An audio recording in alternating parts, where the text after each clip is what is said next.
자, 오늘 말씀은 마태복음 17장으로 가겠습니다. 마태복음 17장.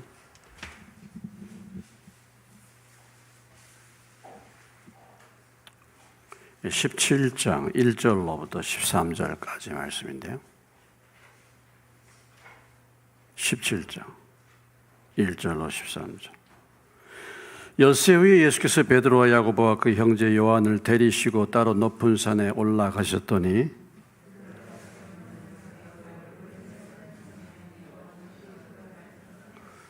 그때 모세와 엘리야가 예수와 더불어 말하는 것이 그들에게 보이거늘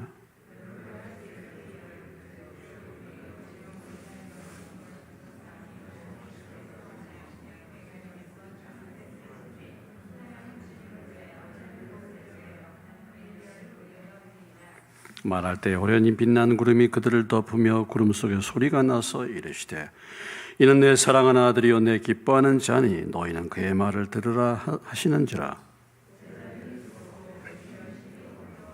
예수께서 나와 그들에게 손을 대시며 이르시되 일어나라 두려워하지 말라 하시니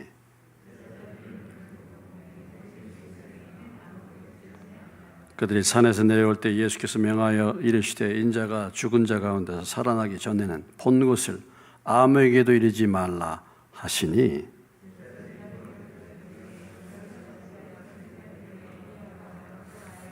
예수께서 대답하여 이르시되 엘리야가 과연 먼저 와서 모든 일을 회복하리라.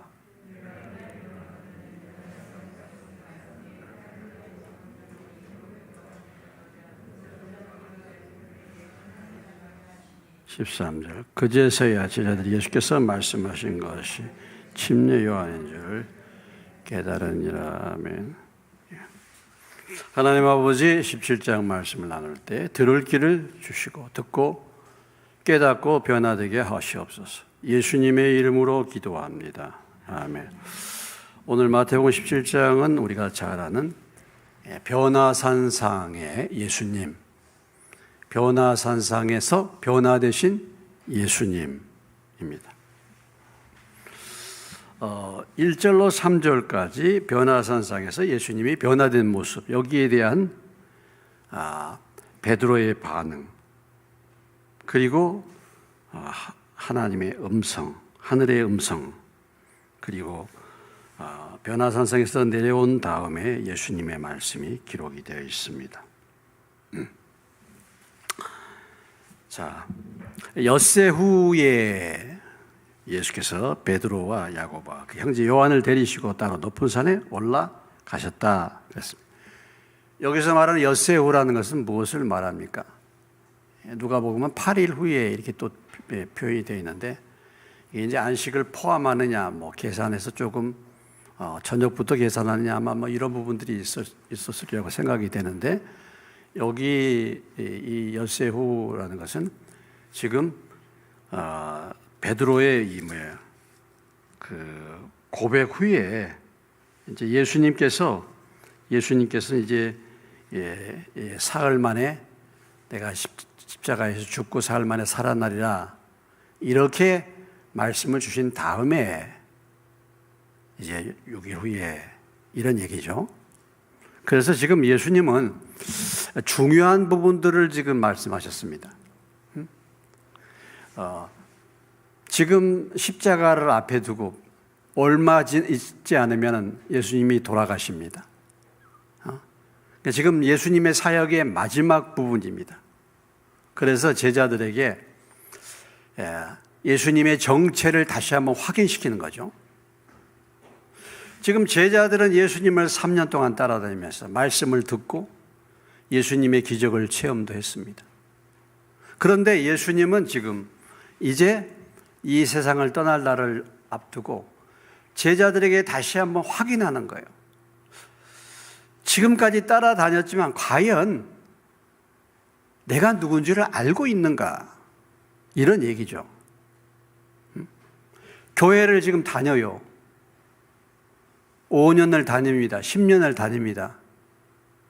침례도 받았다 그래요. 구원 받았다 그래요. 그래도 과연 예수님이 누구신가 정말 알고 있습니까? 정말 믿고 있습니까? 이거 물어보고 싶어. 어? 확인하고 싶어. 점검을 하고 싶어. 이런 얘기예요. 어? 정말 믿었는가? 지금까지 나를 따라왔는데 내가 누군지 정말 너희는 아느냐? 베드로가 주는 그리스도시요 살아계신 하나님의 아들이십니다. 이런 신앙 고백을 하니까 비로소 그때야 이제 예수님께서 이제 얼마 후에 내가 예루살렘에 올라가서 장로들과 제사장들 그들로 핍박을 받고 내가 죽고 사흘 만에 부활할 것이다. 이 사역에 대해서 말씀을 그때야 해 주셨다라는 것이죠.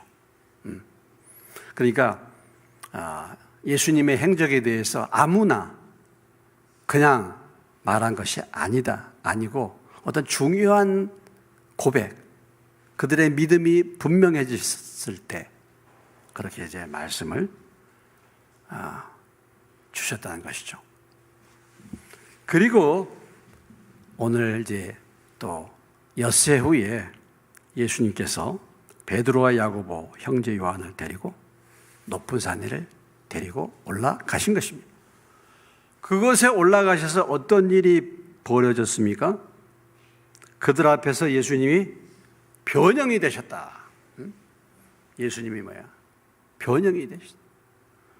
그래서 그 얼굴이 해같이 빛나고 옷이 빛과 같이 휘어졌고 그곳에 모세와 엘리야가 나타나가지고 예수님과 더불어 얘기하는 그런 놀라운 장면을 베드로와 야고보 요한이 보게 된 것입니다. 그러니까 예수님이 베드로와 야고보와 이 세 제자를 데리고 지금 예수님이 변형된 이 모습을 그리고 모세와 엘리야와 대화하는 이 모습을 그들에게 뭐예요? 보여주셨다라는 것이죠.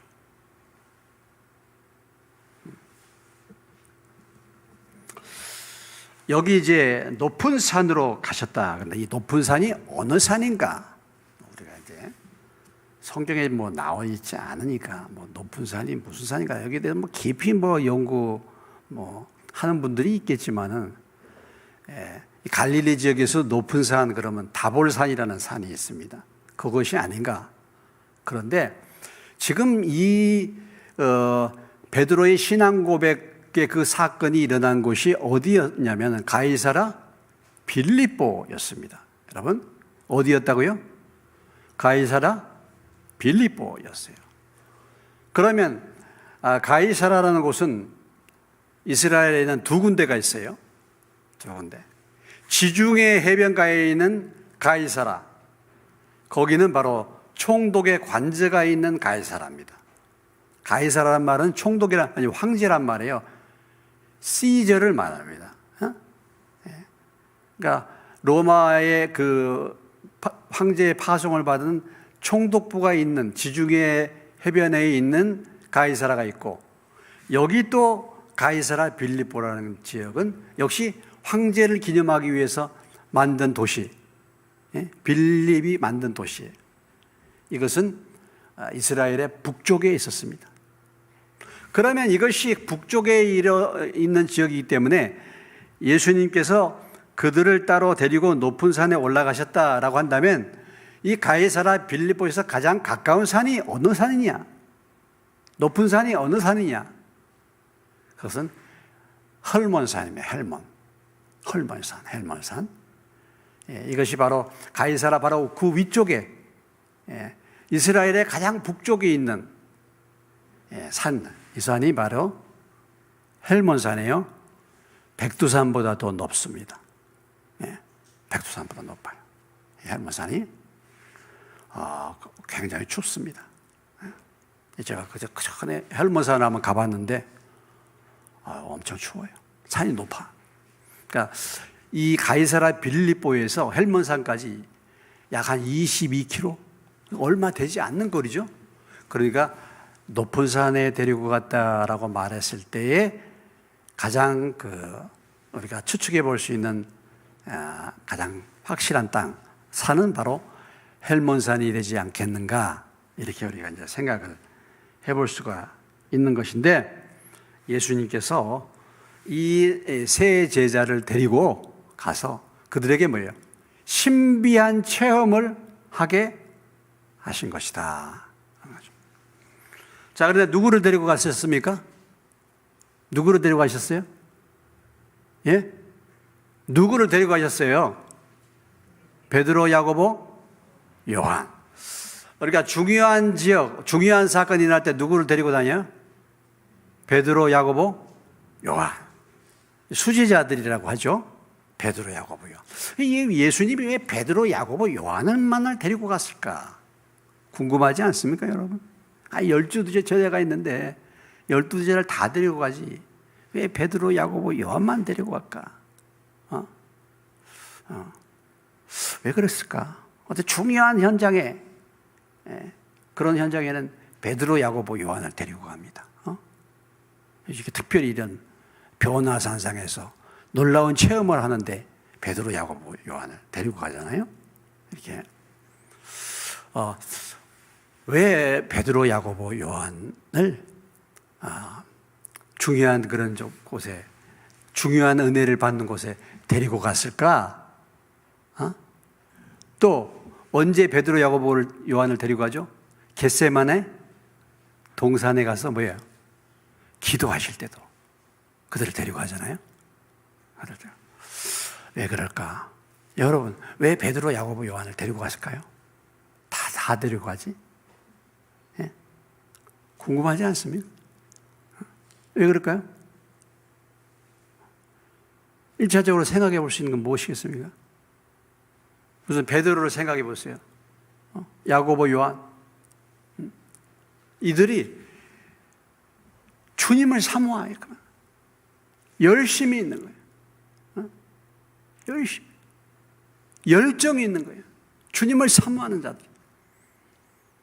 마태복음 4장 19절 이하의 말씀 보면은 예수님께서 가시다가 말씀하시되 나를 따라오너라. 내가 너희로 사람을 낚는 어부가 되게 하리라 했더니 베드로, 안드레 무엇을 버려두고? 배와 그물을 버려두고 예수님을 쫓는 거예요. 배와 그물을 버려두, 어부가 배와 그물을 버려뒀다는 것은 무엇을 말합니까? 자기의 직업을 포기하고 예수님을 따랐다는 거잖아요. 그 다음에 또 다음에 부르십니다. 이번에는 누구를 부르셨습니까?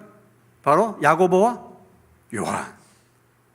근데 이 야고보와 요한은 또 뭐예요? 배와 그물뿐만 아니라 누구까지 버려뒀어요? 예?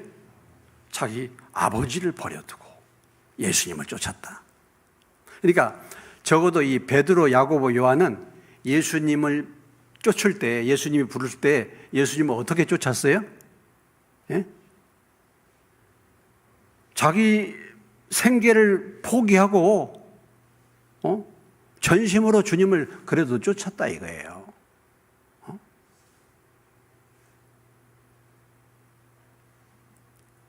물론 다른 제자들은 어떻게 주님이 부르셨는지, 물론 마태를 또 세리를 부르죠.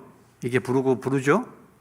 그런데 구체적으로 이렇게 자기 배와 그물을 버리고 아버지를 버리고 쫓은 사람들, 구체적으로 나온 사람들은 바로 베드로, 야고보, 요한. 그래서 예수님이 어쩌면 이렇게 전적으로 주님을 따르는 사람,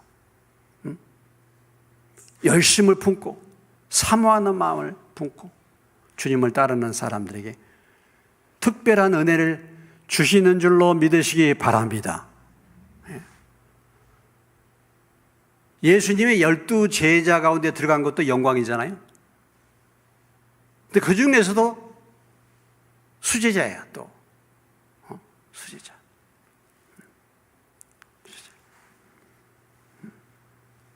그래서 이 주님의 은혜를, 주님이 변화되는 그 모습을 체험하게 만든,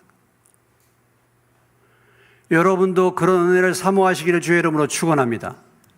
여러분도 베드로와 야고보와 요한같이 특별히 주님의 은혜를 받는 그런 은혜를 받는 자들이 되시기를 주의 이름으로 축원합니다. 근데 그냥 되는 건 아니야. 그냥 되는 건 아니에요. 예? 그냥 되는 건 아니에요.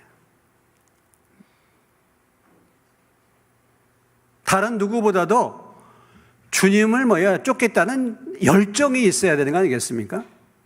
어? 그렇지 않겠습니까? 그냥 이렇게 하는 게 아니에요.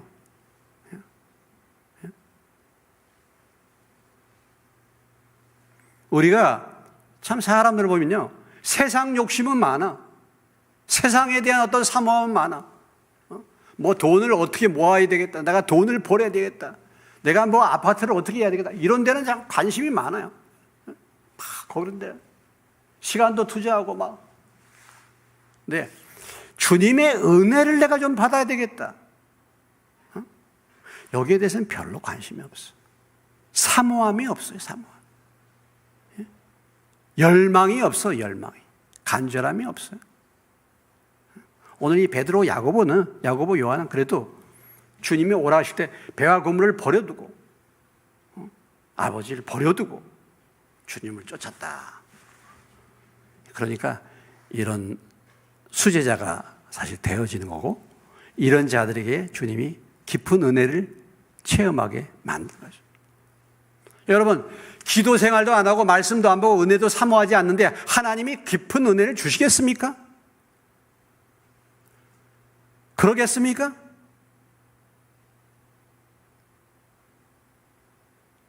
은혜가 그냥 물론 하나님 뭐 은혜로 주신다 그러지만 은혜라는 게 그냥 가만히 그냥 누워서 있으면 그냥 하늘에서 떨어집니까? 그렇지 않죠. 은혜를 사모하시기를 주의 이름으로 축원합니다. 은혜를 사모하는 자들에게 사모하는. 베드로와 요한은 그런 사람, 야고보, 요한은 그런 사람들이가 볼 수 있어요.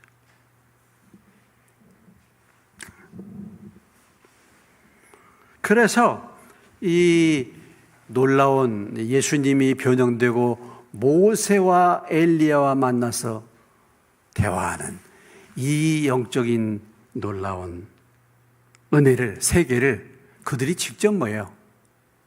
보게 됐다 하는 것입니다. 보게 됐어요.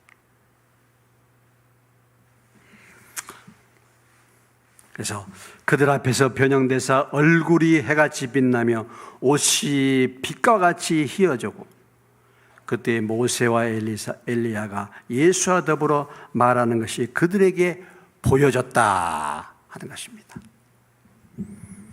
모세는 율법을 대표하는 지도자고, 엘리야는 선지자를 대표하는 지도자들이죠. 영적인.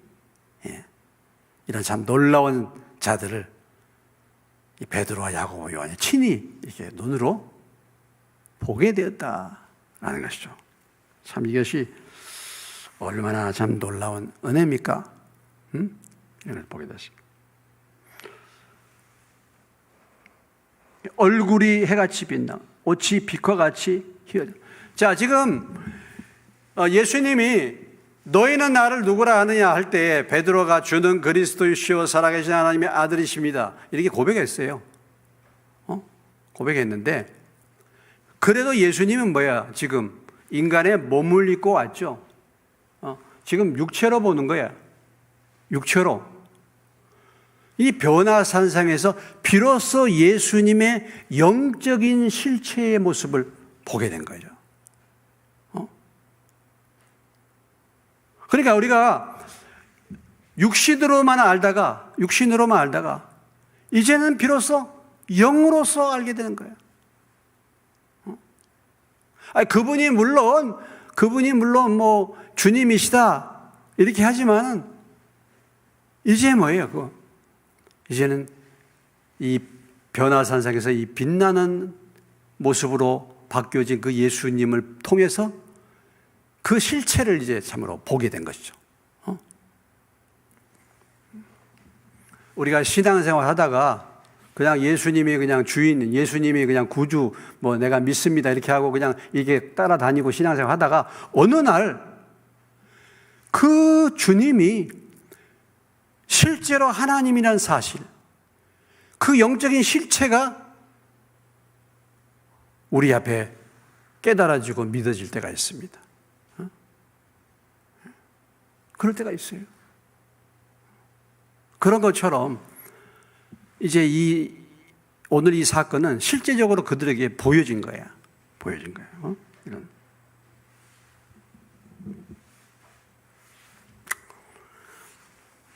자, 베드로후서 1장 16절로 가겠습니다.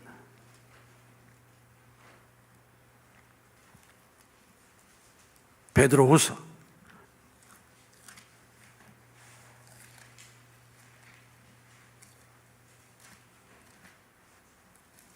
1장 16절로 18절까지 말씀입니다. 찾으셨습니까? 한 목소리 읽겠습니다. 시작.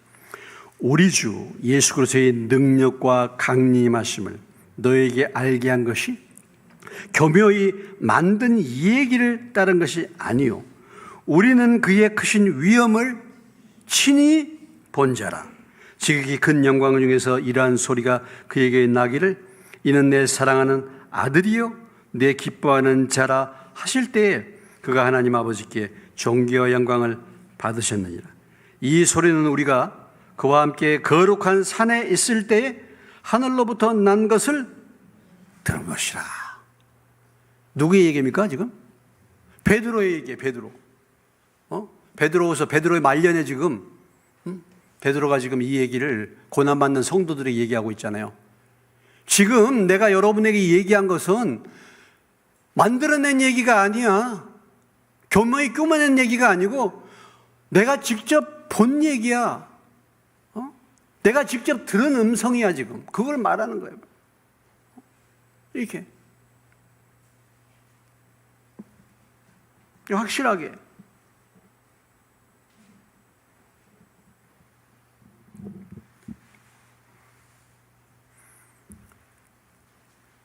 그러니까 오늘 이 변화산상의 모습을 통해서 이 세 제자들에게 더 깊은 세계, 영적인 세계, 예수님의 깊은 실체를 체험하게 만드는 거예요. 우리가 신앙생활하면서 뭐 예수님을 내가 믿고 내가 믿었다, 알았다. 그런데 어떤 경우는요, 전혀 모를 수도 있습니다. 그래서 그렇게 말하잖아요. 그리스도를 아는 은혜와 지식에서 무엇하라고요? 자라가라. 우리가 이 세상에서 주님을 아는 것은 희미하게 알아. 희미하게 알아. 그때 가서 뭐예요? 무엇과 무엇을 대하여 볼 것이라? 얼굴과 얼굴을 대하여 볼 것이라. 우리가 이 땅에서는 주님을요, 희미하게 알 수 있어요. 희미하게. 어떤 사람들은 말은 예수 믿는다 뭐 하지만은 전혀 모를 수 있어요. 전혀. 전혀. 그런 비유 하잖아요. 소경이 코끼리를 만졌어. 어떤 소경이 코끼리를 만졌습니다. 코끼리를 뭐야? 귀를 만져. 그리고 그가 생각하기를 코끼리는 귀야. 넓적한 거야, 넓적한 거. 평생 그가 알고 있는 코끼리는 넓적한 것으로 알고 있어요. 왜? 귀만 만져봤기 때문에. 그러나 코끼리를 정확하게 만진지 모르잖아요. 안 보이기 때문에. 우리가 하나님을 아는 것도 마찬가지입니다. 하나님은. 우리가 안 보이잖아, 하나님이. 그러니까 지극히 작은 부분, 그 부분을 만지고서 그것이 주님의 전부인 것으로 알고 신앙생활의 전부인 것으로 알고 그렇게 신앙생활을 할 수가 있거든요. 그렇기 때문에 우리가 늘 주님 알기를 사모하고 그리스도 안의 은혜와 지식에서 성장하기를 사모하시기를 주의 이름으로 축원합니다. 그래야 할 때 깊은 주님의 세계를 체험하고 오늘 베드로와 야고보와 요한처럼 빛나는 얼굴의 그 주님을 볼 수 있게 된다라는 것이죠.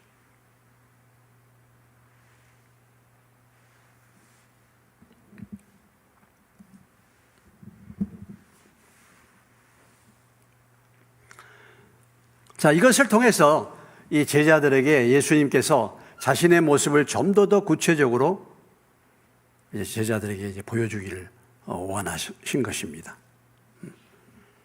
그런데 이것을 보고 베드로가 어떤 반응을 보였습니까? 4절, 주여 우리가 여기 있는 것이 좋사오니 만일 주께서 원하시면 내가 여기서 초막 셋을 짓되 하나는 주님을 위하여, 하나는 모세를 위하여, 하나는 엘리야를 위하여 하리이다. 자, 지금 예수님께서 변화된 모습과 그리고 모세와 엘리야를 만나서 얘기하는 모습을 보고서 베드로가 한 얘기입니다. 베드로, 여기가 좋사오니, 너무너무 좋네. 정말 이거 황홀한 세계야.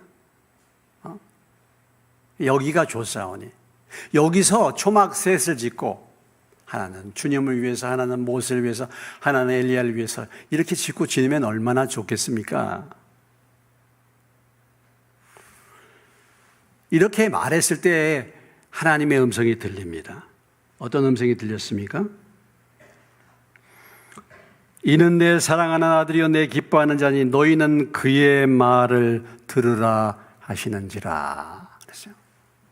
지금 오늘 이 변화산상의 사건을 통해서 하나님이 원하신 것은 무엇입니까? 바로 예수님의 실체가 누구인가를 다시 한번 확인시켜 주는 거예요. 지금 모세와 엘리야를 등장시켜 가지고 모세와 엘리야와 비교할 수 없는 오직 하나님의 아들 되신 분은 바로 예수님이라는 사실을 알려주기 위한 것입니다. 그래서 하나님이 원하신 것은 오직 누구의 말을 들으라는 겁니까? 너희는 뭐예요? 누구의 말을 들으라? 예수님의 말을.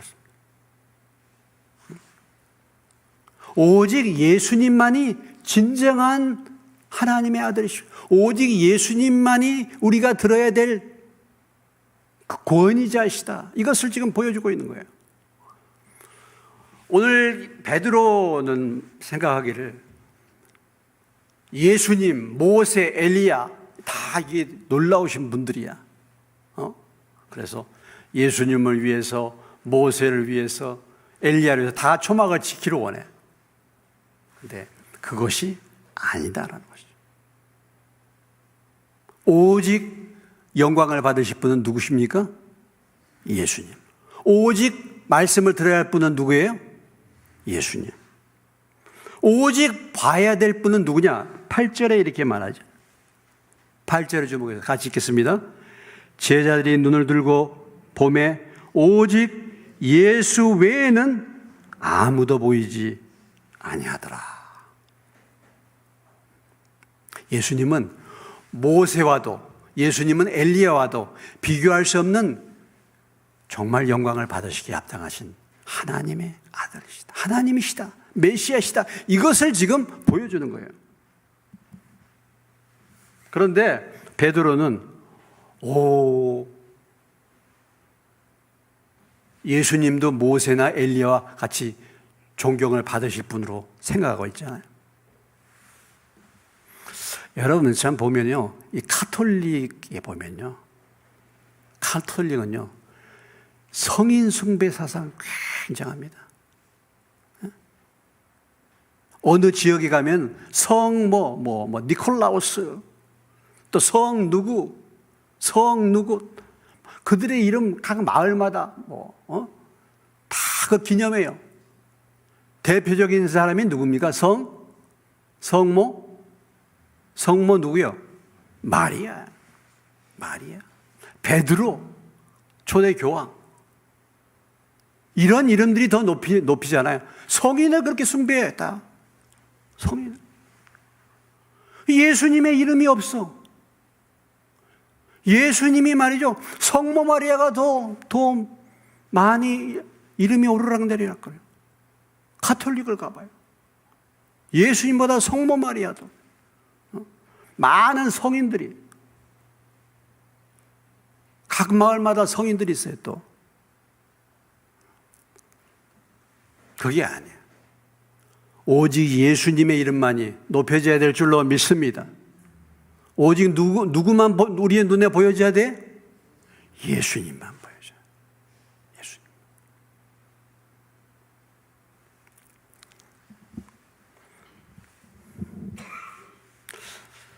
자, 주님이 이렇게 변화를 받았습니다. 이렇게 빛이 나고 얼굴이 변화. 어떻게 이렇게 빛이 납니까? 어떤 상황에서 이렇게 변화가 됐어요? 우리가 누가복음에 가시면은 누가복음 9장에 동일한 사건을 기록하고 있는데 예수님이 왜 이 변화산을 가셨는가? 9절, 29절, 9장 29절.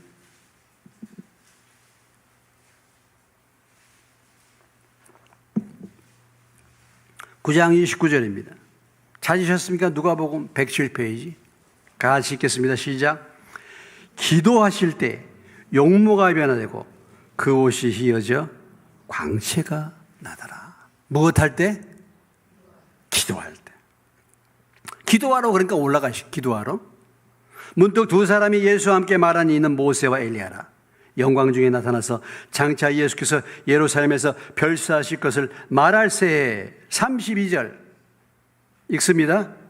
베드로와 및 함께 있는 자들이 깊이 졸다가 온전히 깨어나 예수의 영광과 및 함께 선 두 사람을 보더니. 그러니까 지금 이 상황을 생각해 보면 이 변화산상에서도 어떤 현상이 이제 일어나고 있으면 겟세마네 동산과 비슷하죠.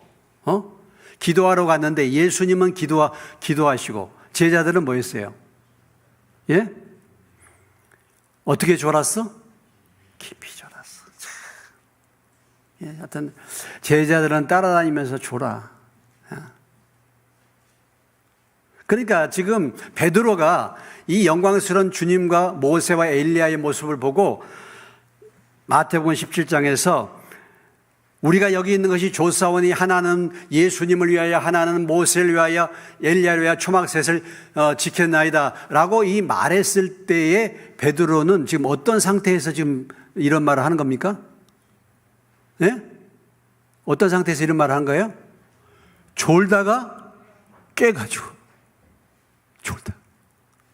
졸다가 깨가지고 보니까 이게 놀라운 거예요. 그러니까 이런 소리 하는 겁니다, 지금. 졸다가. 다행히도 깨었네요. 예?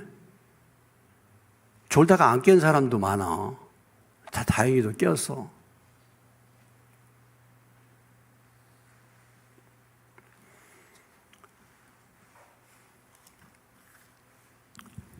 우리가 이렇게 변하잖아요. 얼굴이 변해. 보면은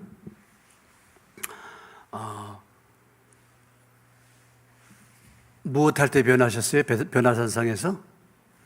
기도할 때. 기도할 때.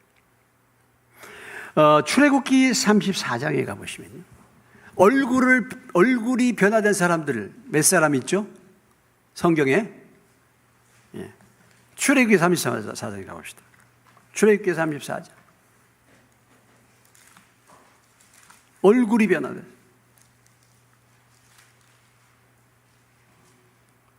(29절) 출애굽기 34장 29절 135페이지입니다. 찾으셨어요? 교독합니다. 모세가 그 증거의 두 판을 모세의 손에 들고 시내산에서 내려오니 그 산에서 내려올 때 모세는 자기가 여호와와 말하였으므로 말미암아 얼굴 피부에 광채가 나나 깨닫지 못하였더라. 30절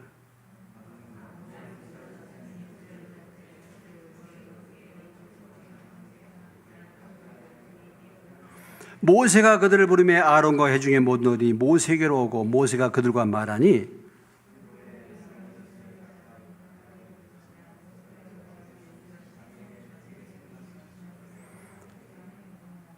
모세가 그들에게 말하기를 마치고 수건으로 자기 얼굴을 가렸더라.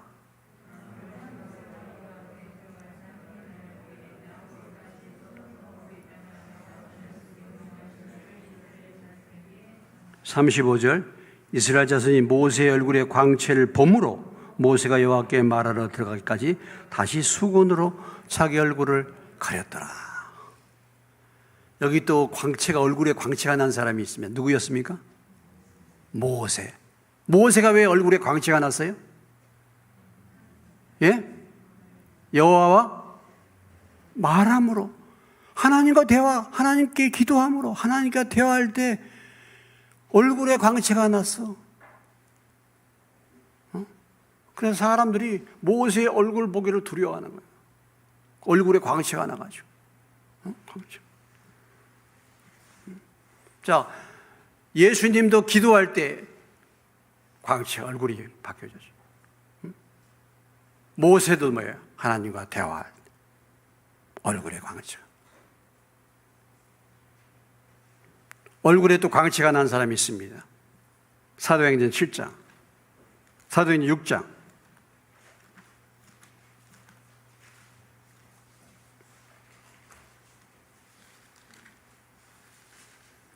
벌써 사도행전 6장이면 누구를 말하는지 탁 이렇게 들어와야 되죠. 사도행전 6장 15절, 196페이지.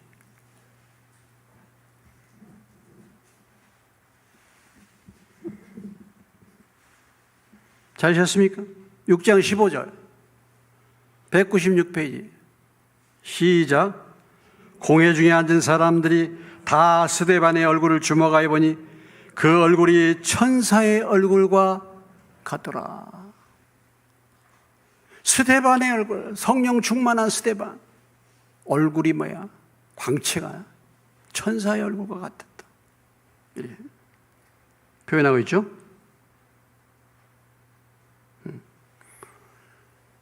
스데반이 성령 충만해서 하나님 보좌에 계시는 주님을 봤다. 얼굴이 빛이 나는 거예요. 천사의 얼굴 같이. 자, 이렇게 얼굴이 빛나는 비결이 무엇입니까? 예? 얼굴이 빛나는 비결이 뭐예요? 주님을 만나서 주님과 대화하면 얼굴이 빛나잖아요. 주님이 빛나신 분이니까 우리가 자꾸 그분과 대화를 하면 그분을 닮아가잖아요. 닮아가잖아요. 이렇게 닮아가. 닮아가. 그렇죠. 우리가 자꾸 그를 바라보면 닮아가잖아요. 그분을 바라.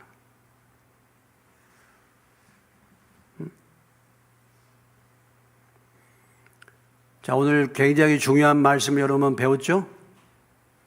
예? 가장 얼굴을 빛나게 하는 화장품, 아모레 아니에요. 예? 화이트닝 그런 게 아니에요. 예? 가장 얼굴을 빛나게 하는 게 뭐라고요? 예? 기도요, 기도. 주님을 깊이 만나면 얼굴이 빛나게 되는 거예요. 예?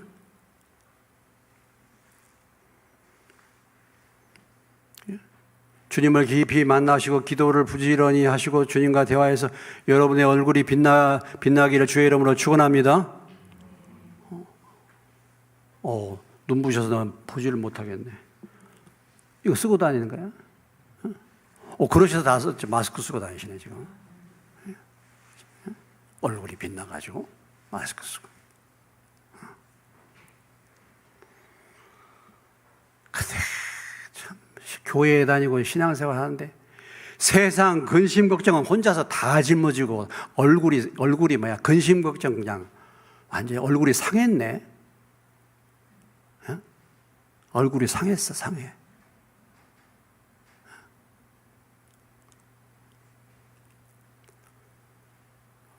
얼굴을 보면 은혜스러워야 되지 않겠어요? 예? 그렇죠, 우리가. 사람이 얼굴이 그 사람을 말해준다고 하는데 얼굴이 정말 세상 걱정 근심으로 얼굴이 다 어둡고 모든 짐을 다 짊어지고 가. 참 보면 예수를 믿었는지 10년, 20년, 30년이 됐는데요. 세상의 모든 짐을 자기가 다 짊어지고 다니는 사람이 있어요. 얼굴이 죽을 상이야, 죽을 상. 죽을 상.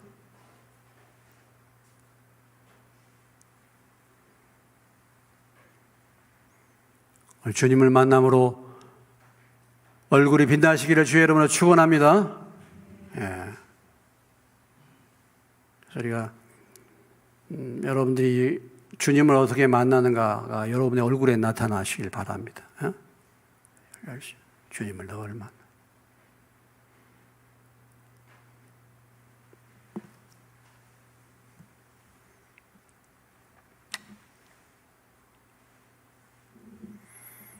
주변에 있는 사람들에게 나를 보고 예수를 믿어. 이렇게 내 얼굴을 보고 예수를 믿어라. 참, 얼마나 내 얼굴을 보고.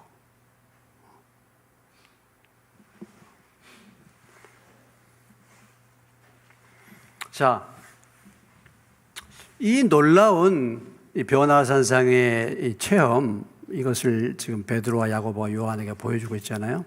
이것을 통해서 우리에게 무엇을 말씀해 주고 있습니까? 그들이 이 사건을 경험하면서 제자들이 심히 두려워했다. 하나님에 대한 경외감을 다시 한번 갖게 되는 거죠. 경외감을 갖게 되는 것입니다. 오늘 이 사건은 우리에게 이런 것을 보여주고 있는 거예요. 신비한 체험이 필요하다. 뭐가 필요해요? 신비한 체험이 필요해요. 우리가 신앙생활은요, 물론 말씀을 믿음으로 우리가 신앙생활을 합니다. 그런데 신앙생활은 반드시 체험이 있는 거예요. 오늘 주님이 이런 것을 보여주기를 원하시는 거예요. 신앙생활 했는데 지금까지 한 번도 주의 음성을 듣지 못했다. 신앙생활 하는데 한 번도 주님이 나와 함께 하신 경험이 없다. 신앙생활 하는데 한 번도 나는 어떤 체험이 없다. 그 문제가 있는 거예요. 이런 체험을 갖게 되는 거예요. 우리가 믿는 신앙, 기독교는 신비인 줄로 믿으시기 바랍니다. 신비한 거예요. 우리는 과학을 믿는 게 아닙니다. 우리는 우리의 이성을 믿는 게 아니에요. 기독교는 기적의 바탕을 둔 거예요. 어떻게 처녀가 아이를 낳을 수 있습니까? 어떻게 죽은 자가 부활할 수 있습니까? 이건 신비한 것입니다. 신비한 거예요. 그리고 주님은 신비한 체험을 갖기를 원하시는 거예요. 그래서 이걸 보여주는 거예요. 천국을 맛보아 주는 거예요. 하나님의 선하심을 맛보아 알지어다 그랬잖아요. 맛을 볼 수 있게 하는. 맛. 여러분, 우리가 어떤 영화를 보면은 영화 앞에 뭘 보여줍니까? 예고편 보여주는 거예요. 스릴, 서스펜스. 막 그래가지고 막 예고편 보여주잖아요. 아, 영화가 재밌겠다. 우리의 신앙생활이 막연한 게 아니야. 하나님은 반드시 맛을 보여줘. 예고편을 보여줘. 그렇게.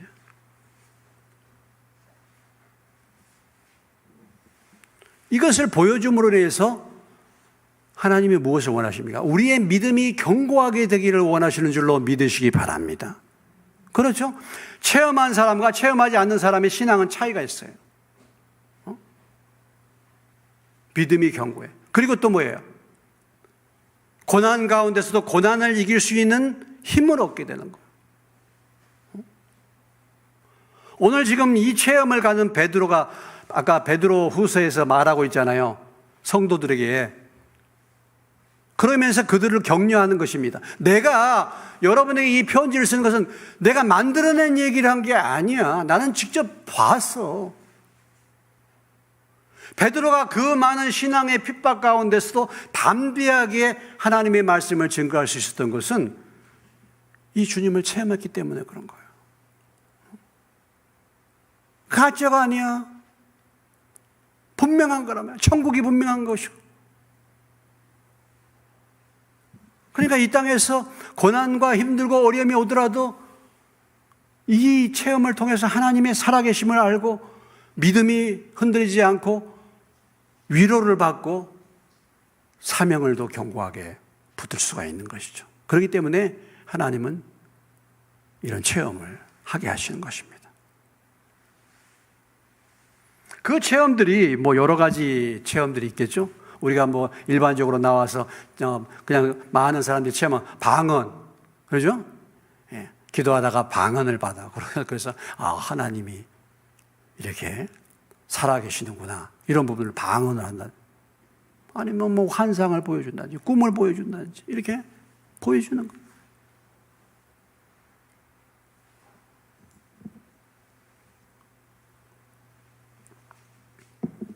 그래서 우리를 힘을 주고 위로하는 것입니다. 고린도후서 12장으로 가겠습니다.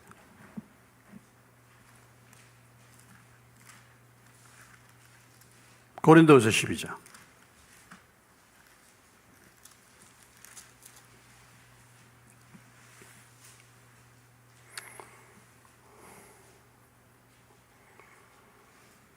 고린도후서 12장 1절로 6절, 298페이지 찾으셨습니까? 교독합니다. 무익 하나만 내가 부득불 자랑하노니 주의 환상과 계시를 말하리라.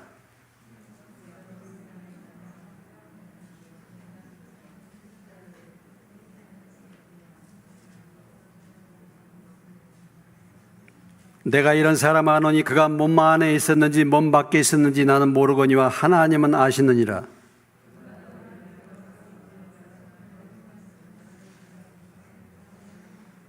내가 이런 사람을 위하여 자랑하겠으나 나를 위하여는 약한 것들 외에 자랑하지 아니하리라.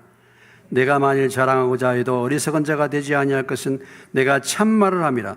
그러나 누가 나를 보는 바 내게 듣는 바에 지나치게 생각과 두려워하여 그만두노라. 지금 무슨 얘기합니까? 바울이 14년 전에 어떤 현상을, 어떤 것을 경험했어요? 주의 환상과 계시를 받았단 말이에요. 자기가 낙원에 갔다는 것입니다. 셋째 하늘에 올라갔다는 거예요. 그곳에서 말할 수 없는 하나님의 음성을 들었다는 것입니다. 바울이 어떤 사람입니까? 바울은 굉장히 이성적인 사람입니다. 바울이 얼마나 말씀에 기초를 둔 신앙을 가진 사람입니까? 그런데 이런 바울에게도 하나님이 그런 놀라운 체험을, 천국에 대한 체험을 주셨다 이거예요. 그런데 왜 바울이 이것을 얘기합니까? 14년 동안 얘기하지 않은 얘기를 지금 하고 있어요. 왜 이 얘기를 하는가? 고린도 교회 성도들이 바울을 무시하고 바울의 사도권위를 인정하지 않습니다. 그러니까 바울이 부득이 이것을 얘기하는 거야. 부득이. 아니 뭐 환상 보고 뭐 계시하고 막 능력 받고 이상한 것 받고 그 걔네들만 본 줄 알아? 이미 나도 14년 전에 말할 수 없는 얘기를 내가 듣고 그런 놀라운 체험을 나도 가진 바가 된 사람이야.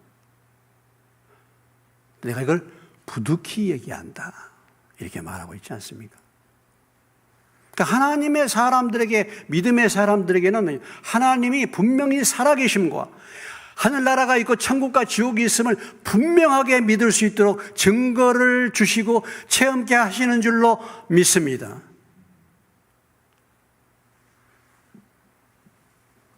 그런데 이게 신앙의 본질과 내용은 아니에요.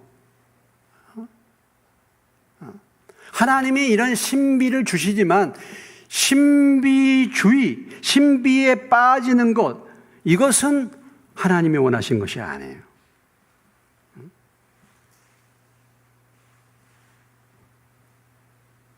신비주의는 이단으로 빠지기 쉬워. 조심해야 돼요. 항상 뭘 본다는 사람들 있잖아요. 조심해야 돼. 그런 건 바람직한 게 아니에요. 여러분 유튜브나 이런 데 보세요. 천국 갔다 온 간증들 얼마나 많은지 몰라요. 엄청나게 많아. 천국 갔다 와. 누가 봤다는 거. 이런 것은 그 신비주의에 빠져요. 끄떡하면 뭐가 봤다는 거야. 이런 신앙은 합당한 신앙이 아닙니다. 물론 하나님이 분명한 것은 그런 체험을 주신다 이거죠. 그런데 그것을 자랑하고 그것을 드러내고 그것을 자주 얘기한 것이 아니다 이거예요. 바울이 얼마나 조심스럽게 얘기합니까? 그런 체험을 바울만 했습니까? 우리들은 체험 안 했습니까, 여러분? 저는 체험하지 않았습니까? 말할 수 없는 것들을 많이 체험했어요.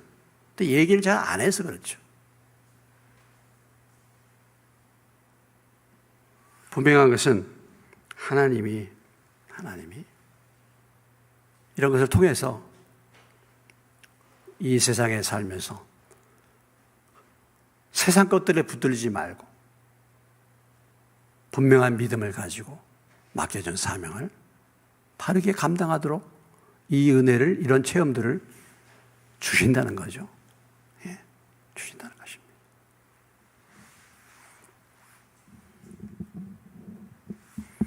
여러분 가운데서 어떻습니까? 여러분은 신앙생활 하면서 이런 하나님의 살아계심을 생생하게 체험한 적이 있으십니까?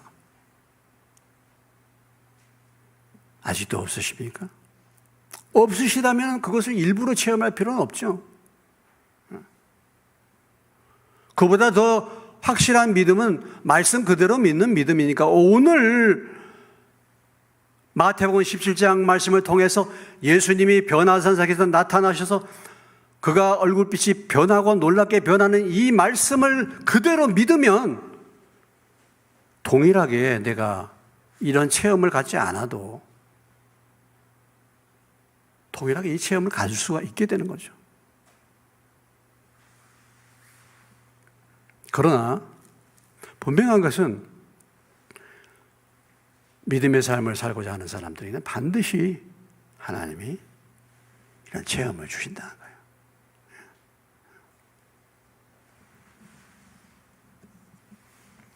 오늘 베드로와 야고보, 요한, 특별히 주님을 사모하는 자들, 그런 자들을 주님이 데리고 가셔서 이 변화상에서 놀라운 모습을 보여주셨습니다. 여러분들도 이 주님의 놀라운 모습을 볼 수 있는 눈이 열리시기를 주의 이름으로 축원합니다. 주님의 살아계심을 생생하게 체험하는 은혜가 임하시기를 주의 이름으로 축원합니다. 그래서 보니까 이 세상 것들이 시시하게 보이는 거야. 그런 얘기가 있어요. 얘기가 옛날에 이제 예화할 때 얘기가 있는데 무슨 얘기냐면, 그게 이제 실제 일어난 사건인지 어떤지는 모르지만 그런 예화가 있어요. 예수 믿는 사람들을 바닷가에 해변에서 늘어놓고 군인이 다 죽이는 거야. 군인들로 하여금 죽이고 예수 믿는 사람들을 죽이는데 한 군인이 그 예수 믿는 사람을 죽이려고 하다가 그들이 죽을 때 천사가 내려오는 그 모습을 보게 된 거야. 그래서 자기가 그 자리에 들어갔대. 영광스럽게 천사가 내려와서 영광스러운 하나님 나라로 가는 것을 눈이 열려가지고 봤다는 거죠. 자기가 그 죽음의 자리에 자기가 들어간, 눈이 열리니까.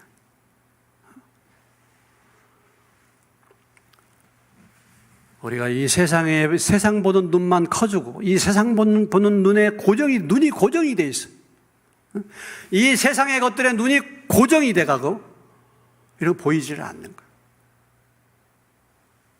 그러나 이런 하늘나라의 이 영광을 보게 되면은 세상이 달라지지 않겠습니까? 세상 것들이 시시해지는 거예요. 세상 것들이 시시. 자, 오늘 말씀, 이런 주님을, 그 영광스러운 주님을 뵙는 그런 은혜를 사모하시고 또 그런 은혜를 여러분들의 삶 속에서 체험되는 축복이 임하시기를 주의 이름으로 축원합니다. 또 여러분들의 얼굴이 빛나 주님과 날마다 대화하고 기도함으로 우리가 변화돼서 우리 얼굴빛이 정말 스데반의 얼굴처럼, 모세의 얼굴처럼, 주님의 얼굴처럼 변화되는 그런 은혜가 임하시기를 주의 이름으로 축원합니다.